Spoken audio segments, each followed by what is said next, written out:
eco tourist site, and this is the driveway that I've just driven up, and it's very well signposted. If you just follow the Google Maps instruction and you take a little laneway off the main road, I don't know if we were supposed to, as I can't walk far. I drove as far as I could. The track's not too bad as long as it's not too muddy. If it was too muddy, I think the car would have got stuck. There is a sort of turnaround by this door, but I wouldn't advise it because look, you're going to skid all over the place. But actually, if you go a bit further along the track here, there is a fairly dry place you can turn around, which is what I've just done. Need waterproof hiking boots or wellies. They're very good here because there is a pathway, a track has been laid as well up to the door.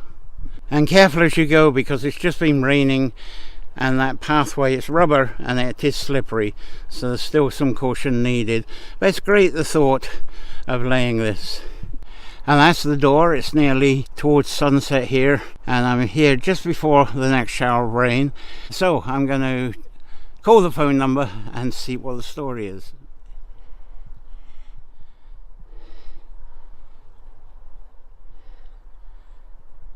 Tommy Early of the Mount Allen Eco Farm. He talks quite extensively about this bog. That what you're looking at here is a bog that he's done, he and his family, I assume, and various advisors and help, very professionally done, have done a lot of work to preserve this bog. And it's a real working bog.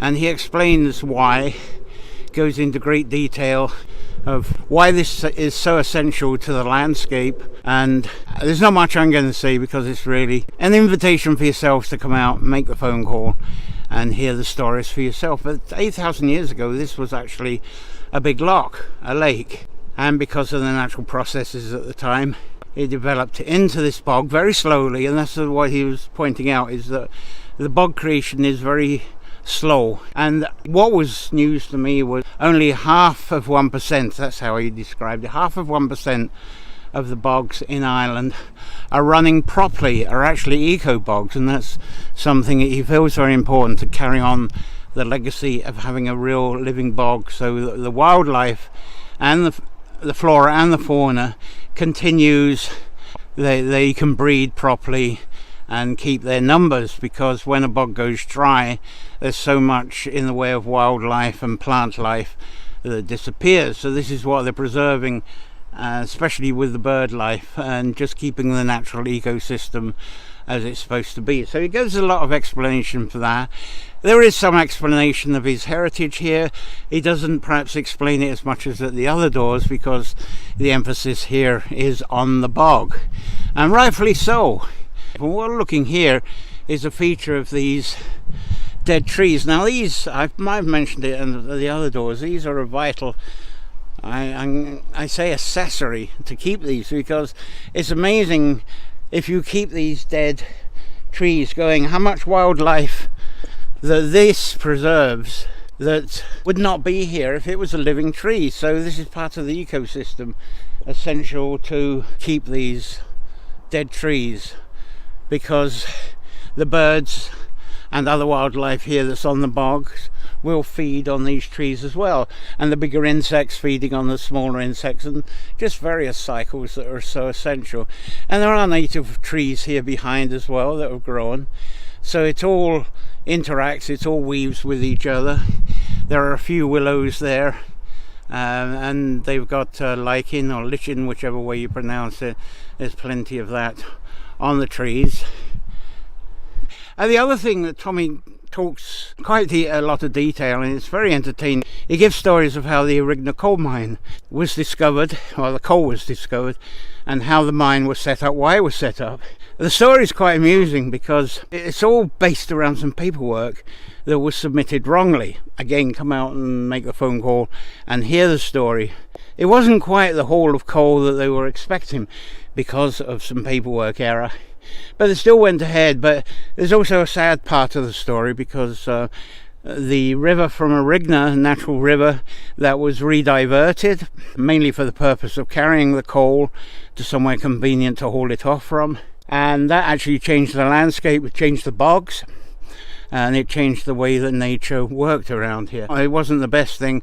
There was also some construction that turned out wasn't needed, because the construction was based on, they were expecting this huge haul of coal.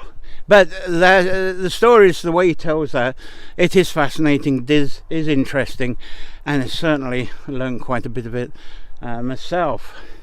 So thank you, Tommy, for letting us visit the door and being part of the Amach to the field door. This is and again another very unique visit, and at the end he does invite you to join his farm eco tours, which have got incredible reviews. I haven't been on one myself, but everyone that's been on them have told me how incredible they are and how informative Tommy is, and you can tell from the phone call here that he's a terrific storyteller.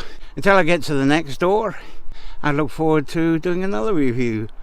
Thanks for watching this one, and I'll see you again soon. Bye. Those are the signs you follow, and they lead up here. One other thing, I definitely broke the rules here. I said about driving up this driveway.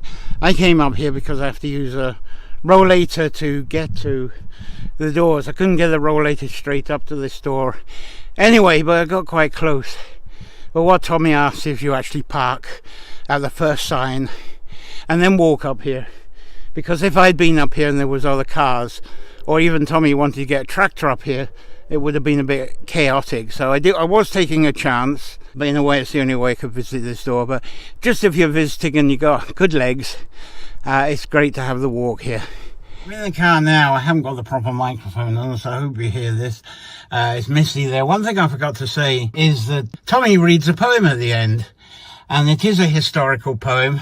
I'm not going to tell you anything about it, but when you actually visit here, you'll listen to it. It's quite an intriguing story, and for me, there was a sort of story that I part heard, and Tommy's poem actually helped me to complete that. So it was